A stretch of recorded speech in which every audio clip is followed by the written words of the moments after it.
status nutrisi baik itu berupa WHO maupun berupa CDC, maka perkembangan itu jauh lebih sulit. Tetapi seorang anak itu mempunyai milestone.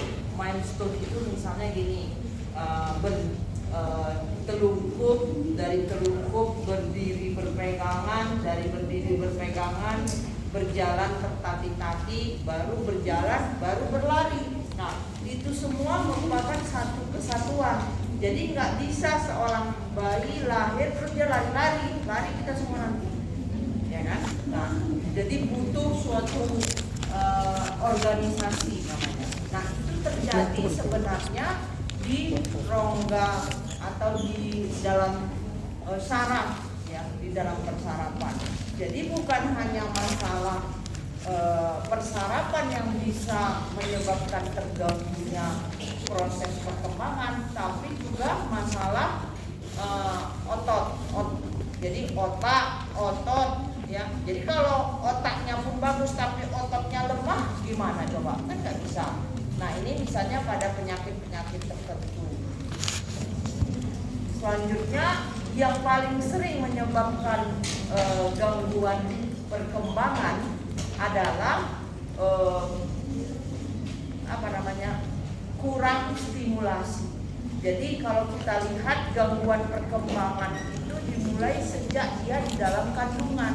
Bayangkan kalau seorang ibu, ya, yang sedang mengandung tidak pernah atau tidak menginginkan anak yang dikandungnya, ya, stimulasinya nggak ada, dia malah mengharapkan anaknya ini tidak hidup gitu ya. Nah, itu yang menyebabkan anaknya lama-kelamaan begitu lahir kurang stimulasi, mungkin perkembangannya pasti terganggu. Oke, terus ini kan yang semalam tidak terpelajari, tapi kalau mau dibaca-baca boleh. Ini dari baca malam juga. Jadi di dalam Denver itu dipublikasi tahun 1967, deteksi masalah perkembangan yang potensial terjadi pada, harusnya ada satu benang merah. Bentar ya.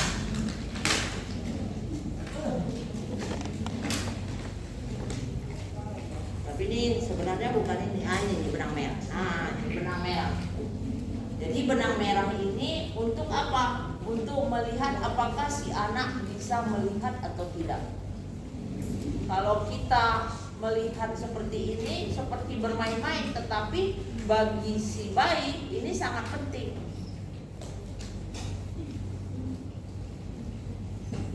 Nanti dia ke kiri, ke kanan, ke kiri, ke kanan bayinya. Ya, ini. Ya. Kemudian kismis. Anggaplah kismis ya, karena kan kismis itu benda yang bisa dipegang-pegang dan sifat bayi itu adalah memasukkan ke dalam mulut, makanya nggak boleh dikasih misalnya guli, karena kalau guli dimasukkannya ke mulut kan gawat, ya kan? Makanya dikasih kismis. Kemudian kerincingan, ya, kerincingan, kemudian 10 kubus. 10 kubus itu sebenarnya gunanya untuk si bayi bisa menyusun kubus, gitu ya. Kemudian botol, bel kecil, bola tenis, boneka plastik, cangkir, dan kertas putih. Ini kertas putih biar nanti dia mencoret-coret kalau dia udah lebih pintar mengerjakan pekerjaan. Nah, jadi dia kan dibagi 4 sektor. Ada sektor personal sosial, ada motorik halus, bahasa, dan motorik kasar. Skala umur terletak pada bagian atas dan bagian bawah. Ya, pada bagian atas dan pada bagian bawahnya itu ada umur. Makanya umurnya nanti kalian harus tarik garis sesuai dengan garis umur. Ya. Oke. Tiap jarak antara dua tanda garis isi tengah menunjukkan 1 bulan sampai 24 bulan. Jadi biasanya umurnya itu juga harus kita lihat ya. Ini ada 6, 9, 12, 15. Tapi ini ada tulisannya di bawah 25%, 50%, 75%, 90%. Artinya apa? 25% anak dalam rentang usia tadi akan bisa melaksanakannya.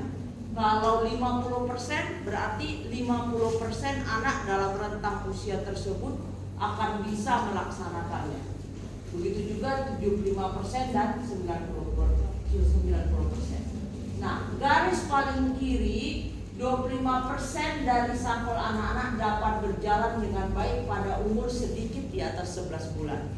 Artinya kalau dia melewati garis dan dia kena di garis 25%, tapi dia tidak bisa berjalan, ini kan berjalan ya, berjalan dengan baik, wajar nggak? Masih wajar, orang masih 25%. Tapi kalau yang ini, batas kanan daerah hitam menunjukkan bahwa 90% dari sampel anak sudah bisa berjalan di bawah 15 bulan ini.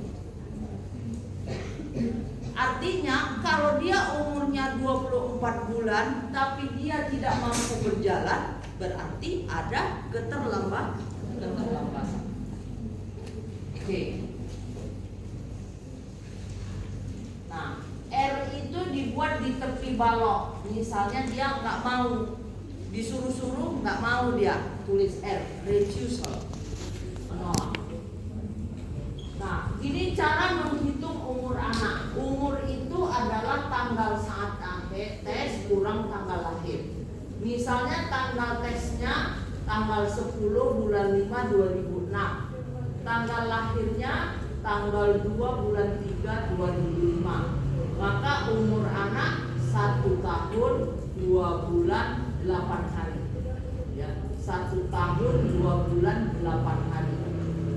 Makanya penyesuaian untuk prematuritas, kalau anaknya kurang lebih dari 2 minggu dari taksiran, maka harus dibuat. Contohnya nih, tanggal tesnya tanggal 20 bulan 4 2006. Tanggal lahirnya tanggal 1 bulan 1 2006. Maka umur anak 3 bulan 19 hari. Kemudian dia prematur 6 minggu. 6 minggu kan 1 bulan lebih kan, 1 bulan lebih 15 hari. Maka setelah disesuaikan umur anak jadinya 2 bulan 4 hari. Karena dia prematur, dia 6 minggu, dia masih harusnya berada di dalam perut ibu kan gitu, makanya dikurangkan. Nah, bagaimana cara membuat garis umur? Gunakan tanda umur yang terletak di atas dan di bawah. Jadi gunakanlah tanda umur yang terletak di atas dan yang di bawah dan tarik pakai garis ya untuk mengetahui nanti garis umurnya. Nah, ya, jadi tarik garis dari atas ke bawah sesuai dengan umur si anak. Pelaksanaan uji Denver dapat diulang-ulang, tapi sebaiknya ya jangan memaksakan si anak. Artinya kalau dia tidak bisa atau bahkan menolak untuk melakukan tugas, bisa diulangi 2 minggu kemudian dalam keadaan yang lebih baik misalnya. Jadi tidak perlu dipaksakan untuk mengerjakan seluruh tugas tadi. Kemudian membangun raport.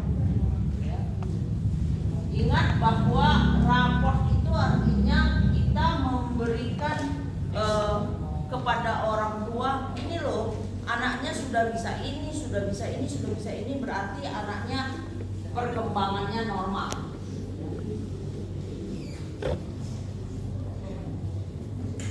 Kemudian uji yang kurang memerlukan partisipasi aktif anak itu dilakukan terlebih dahulu, yaitu personal sosial, motorik halus, bahasa, baru motorik kasar.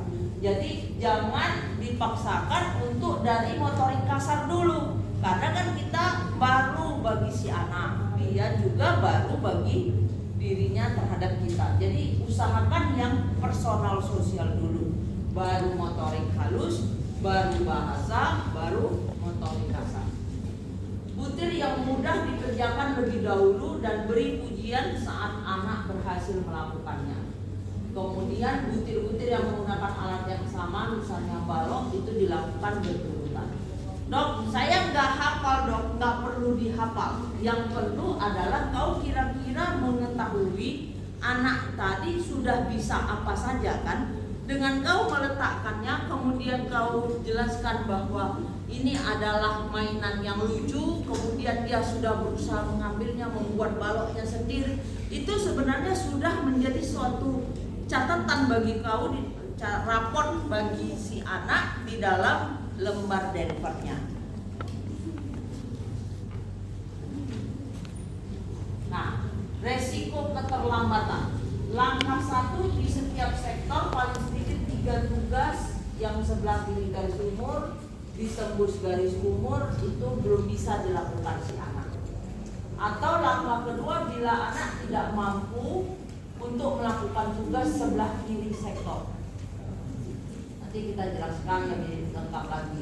Kemampuan 50%, artinya bisa pas, berarti bisa melakukan dengan baik. Fail berarti tidak dapat melakukan. NO berarti no opportunity, berarti tidak punya kesempatan. Dan M artinya refuser, artinya anak menolak. 25%, ini kan 50%, ini kan 75, ini 90. Jadi ini 25%. Lulus pada tugas yang terletak di sebelah kanan garis umur, perkembangan anak lebih. Karena anak tersebut lulus pada tugas di mana kebanyakan anak lainnya belum lulus.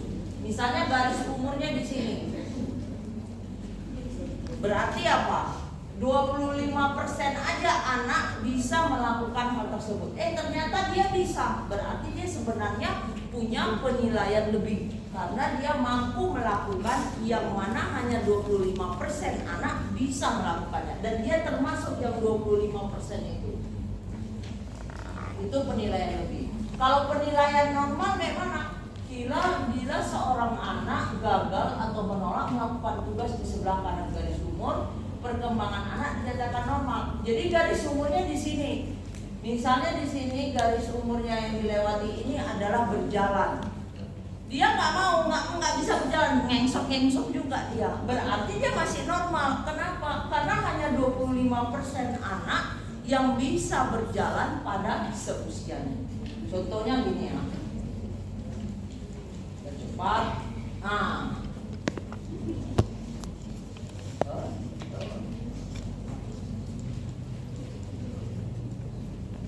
Oke. Ini anak umur 16 bulan. Ya, letarilah garis dari atas ke bawah. Personal sosialnya minum dari cangkir.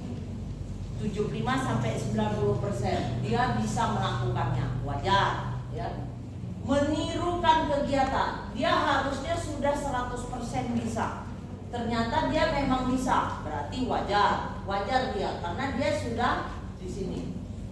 Gerak halusnya, mencoret-coret, harusnya dia sudah bisa. Menaruh kubus di cangkir, harusnya dia pasti bisa. Karena dia letaknya di sini. Bahasa dan komunikasi, sudah mengucapkan 2 kata, 75-90% sudah dilewatinya juga. 1 kata sudah dilewati, papa mama secara spesifik sudah dilewati. Berarti kalau misalnya dia terlambat adalah kalau di antara ini ada yang dia tidak bisa 1. Contohnya, dia tidak bisa mengucapkan 2 kata, dia baru bisa 1 kata. Ini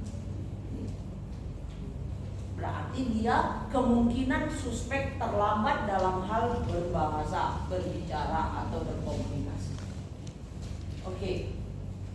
Kalau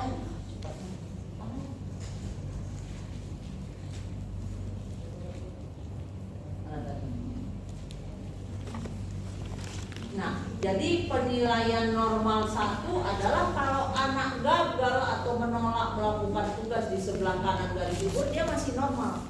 Tapi kalau dia Atau anak lulus gagal menolak pada garis umur terletak di antara persentil 25 sampai 75. Jadi ini garis umurnya, dia menolak di sini refusal. Padahal dia 25% kan, masih juga normal. Atau pas. Pas itu berarti lulus, masih juga normal. Walaupun pas ataupun walaupun refusal, asal di garis umurnya berada di 25% sampai 50%, berarti dia masih normal. Lalu bagaimana kalau penilaian peringatan? Peringatan itu caution. Bila anak gagal atau menolak tugas di mana garis umur terletak pada 75 sampai 90%. Caution itu ditulis di sebelah kanan balok dengan huruf C. Jadi garis umurnya di sini. Ini garis umurnya. Dia tidak bisa melakukannya. Padahal 75 sampai 90% anak harusnya sudah bisa. Tapi dia tidak bisa atau bahkan menolak, refusal. Itu berarti kemungkinan caution. Kemungkinan hati-hati, ini caution nih. Berarti ada peringatan keterlambatan. Lalu bagaimana penilaian keterlambatan kalau anak gagal atau menolak secara lengkap di sebelah kiri garis umur? Ini garis umurnya ini nampaknya ini garis umur. Ini sebelah kirinya di sini. Jadi ini tugasnya di sini. Harusnya dia sudah bisa, Tapi dia gagal atau menolak, berarti penilaian keterlambatan. Ini garis umurnya ini garis umurnya. Ya, berarti dia sebenarnya mampu 75 sampai 90%, tetapi dia tidak mampu melakukannya. Kalau tidak ada kesempatan bagaimana? Kalau anak tidak ada kesempatan untuk melakukan atau mencoba tugas tertentu atau NO, no opportunity. Jadi interpretasi secara keseluruhan ada normal, ada suspek, ada tidak dapat diuji. Normal bila tidak ada keterlambatan dan paling banyak 1 peringatan. Lakukan pemeriksaan ulangan pada kontrol kesehatan berikutnya. Jadi kalau tidak ada keterlambatan, yang ada hanya caution, itu pun 1, itu boleh diulangi pada kontrol berikutnya. Itu masih normal. Bagaimana suspek? Suspek keterlambatan perkembangan bila didapatkan 2 atau lebih peringatan dan 1 atau lebih keterlambatan, maka lakukan uji ulang dalam 1-2 minggu. 2, kalau 2 atau lebih peringatan, jadi 2 caution, 1 atau lebih keterlambatan, berarti kan itu yang kejang demam itu enggak?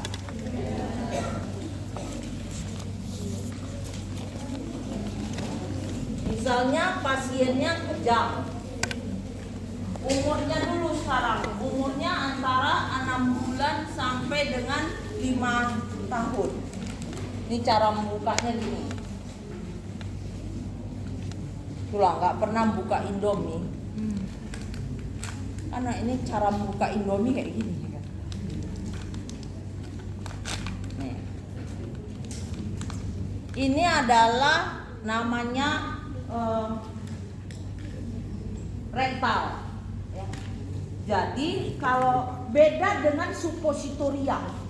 Kalau supositoria ini ada bendanya dimasukkan ke dalam semuanya. Kalau ini kan enggak semuanya dimasukkan ke dalam kan, cuman ininya doang kan. Makanya ini namanya diazepam rektal. Kalau supositoria misalnya apa? Misalnya taruhlah vaginal supositoria, misalnya apa? Entah apalah vaginal supositoria. Obatnya itu semua masuk ke dalam vaginal. Kan enggak ada yang dikeluarkan lagi kan? Nah itulah namanya supositoria. Tapi kalau ini enggak supositoria. Oh dia diazepam supositoria kata orang. Salah lah, ini kan bukan supositoria. Ini adalah diazepam rektal. Buka ininya. Nah, dah, ya kan? Kemudian kau oleskan sedikit. Supaya apa? Supaya dia lincir.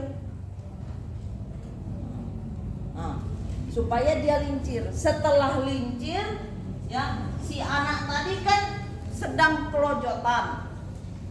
Dia kan ini sedang kelojotan. Kan nggak mungkin kalian pasang infus sedang kelojotan gini-gini kan? Caranya kan tentu pakai inilah. Kalau kelojotan gini-gini kayak mana cara masang infusnya coba? Nah, caranya ininya kakinya diginikan. Kemudian bagian dari yang sudah kita basahi tadi kita masukkan ke dalam anus si anak. Kan ini kan tadi gini ini, kemudian dipencet. Nah, nanti kalau kepencet keluar semua nih. Nah, kan keluar semua kan? Nah, masukkan dulu, baru dipencet di dalam. Semuanya dok, iya semuanya. Jangan tanggung-tanggung. Kenapa? Karena kalau tanggung-tanggung, begitu kalian keluarkan dia masuk lagi sama nya ke dalam. Karena dia ini tekanannya tinggi. Jadi caranya gini, masuk. Kemudian kau pencet, set. Waktu mengeluarkannya sambil kau tekan ininya, kau keluarkan ininya kau tetap kau tekan. Ini kan kalau kau gini kan, kemudian kau lepaskan ini, keluar lagi dia masuk lagi dia ke dalam. Harus tetap kau tekan karena ini tekanannya tinggi. Nah. Ini ya, kalau kau apa ya? Berceceran dia kan? Ini harus tetap gini kau buat. Karena kalau kau buat kau lepaskan gini masuk lagi dia ke dalam sambil ininya ya bokongnya dijepit supaya jangan keluar lagi. Nah, dia kan udah berhenti masuknya, kira-kiranya udah berhenti. Barulah di situ kau pasang infus kalau perlu, atau ternyata cuman kejang demam kok. Setelah dia kejang dia langsung kembali ceria atau sadar, berarti tidak perlulah dipasang infus. Nah, ini namanya adalah pertolongan pertama dengan kejang, apapun penyebabnya. Oh dok, ternyata yang semalam kejang-kejang itu bukan kejang demam, dia encephalitis. Salahkah tindakan kita memberi diazepam pada anak yang kejang tadi malam? Enggak salah, silahkan aja.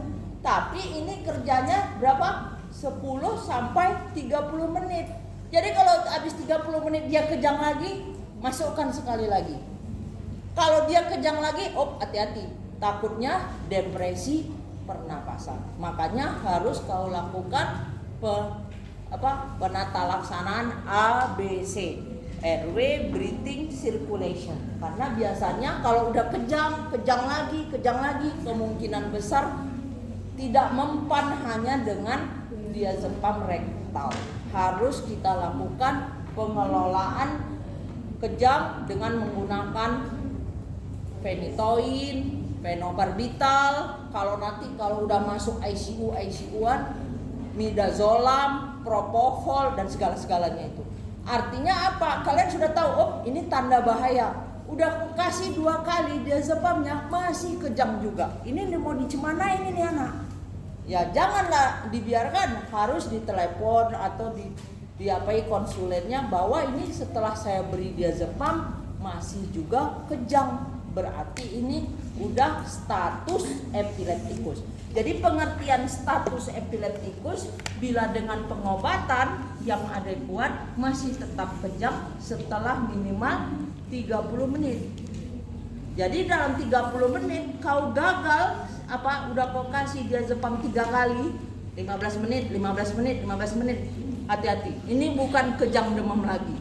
Berarti ini sudah gangguan misalnya encephalitis, meningitis, meningoencephalitis.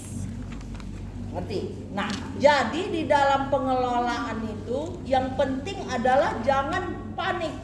Udahlah mamanya panik, kau juga panik. Ya nggak bisa lah ngerjai pasiennya. Caranya bagaimana dok? Usahakan agar bayi dibuka pakaiannya. Ya kan? Kemudian apa? Kompres. Kan ini kejang demam nih ceritanya kan? Kompres. Kemudian kalau misalnya masih bisa diberikan minum. Kalau udah nggak sadar, kayak mana mau beri minumnya? Nggak bisa kan? Berarti harus kalian pasang NGT, kalian harus pasang kateter. Udah nggak sadar, udah kalian kasih dia zepam, kejang lagi, abis itu nggak sadar, kayak mana? Kan harus pasang NGT, harus pasang kateter. Jadi prinsipnya ABC itu tidak boleh ditinggalkan. Walaupun dok itu kan cuman kejang demam, ngapainlah dilakukan dibuka jalan nafas atau harus head tilt, chin lift, jaw thrust? Nggak boleh. Bisa-bisa begitu kalian lakukan pemberian diazepam, anaknya kayak mana? Ngorok, ininya gini. Ya cepatlah dia dalam lah dia ini. Jadi harus di head tilt, chin lift, jaw thrust, kemudian kalau perlu kalian pasang oksigen. Karena kan berarti si anak kemungkinan mengalami kekurangan oksigen. Jadi intinya tidak boleh lupa penanganan kejang adalah penanganan kegawat daruratan. Setiap kejang itu gawat darurat loh. Bayangkan kejang itu menyebabkan rusak sel-sel otak. Jadi kalau dia kejang, segeralah persiapkan diazepam rektal. Dosisnya kalau di bawah 10 kilo 5 mg. Kalau di atas 10 kilo 10 mg. Gampang kan? Di atas 10 kilo 10 mg. Di bawah 10 kilo 5 mg. Semuanya dok? Iya semua, jangan setengah-setengah, nggak habis nanti, nggak baik kejangnya. Ini namanya stay solid. Nah, tapi biasanya dek harus pakai resep dokter. Karena kalau kalian tidak membeli pakai resep dokter, nggak dikasih izin sama orang apotek. Karena kan ini obatnya obat K ya, obat keras. Oke, lanjut di dalam penanganan selanjutnya setelah kejang teratasi, bolehkah anaknya diberi susu? Misalnya dia mau menyusu, dia boleh. Tapi ingatkan kepada ibunya bahwa dia ini barusan kejang, jadi harus kita pantau minimal dalam 1-2 jam ke depan harus dipantau. Ya, jangan udah habis, udah dok nggak kejang lagi, udahlah pulang aja ya bu, ambil duitnya. Enggak, tiba-tiba dia kejang lagi, habis kita. Jadi lebih bagus dipantau, diberikan edukasi bahwa kalau kejang demam bu, anaknya sebaiknya dikompres. Jangan pakai kompres es, pakai kompres air biasa aja. Kemudian diberikan paracetamol. Nah, dok, dosis paracetamol 10-15 mg per kilogram berat badan per dosis. Anaknya 10 kilo berarti 100 mg. Anaknya 20 kilo 200 mg sekali beri.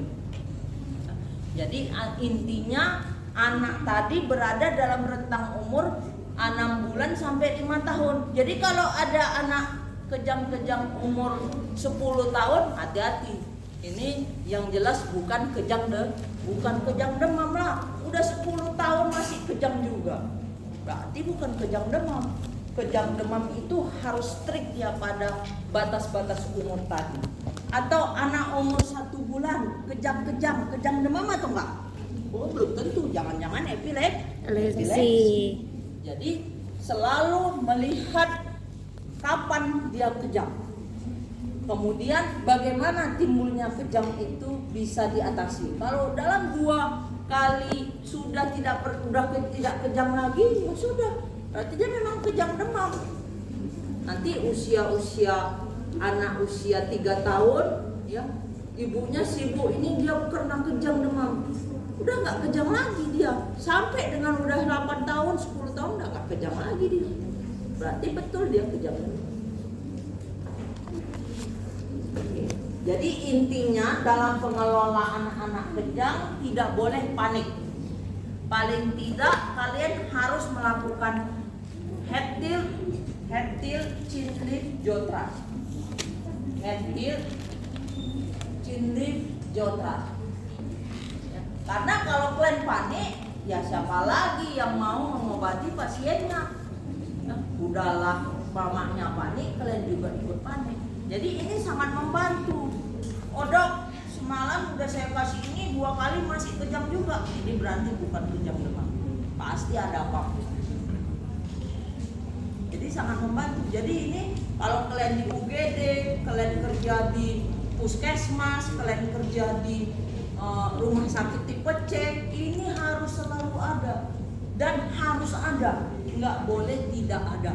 Kayak mana cara masangnya? Anaknya kelojotan gini, masang infusnya, bisa, haruslah ada. Jadi jangan mau jaga, mana ya dia pemerintah mana ya?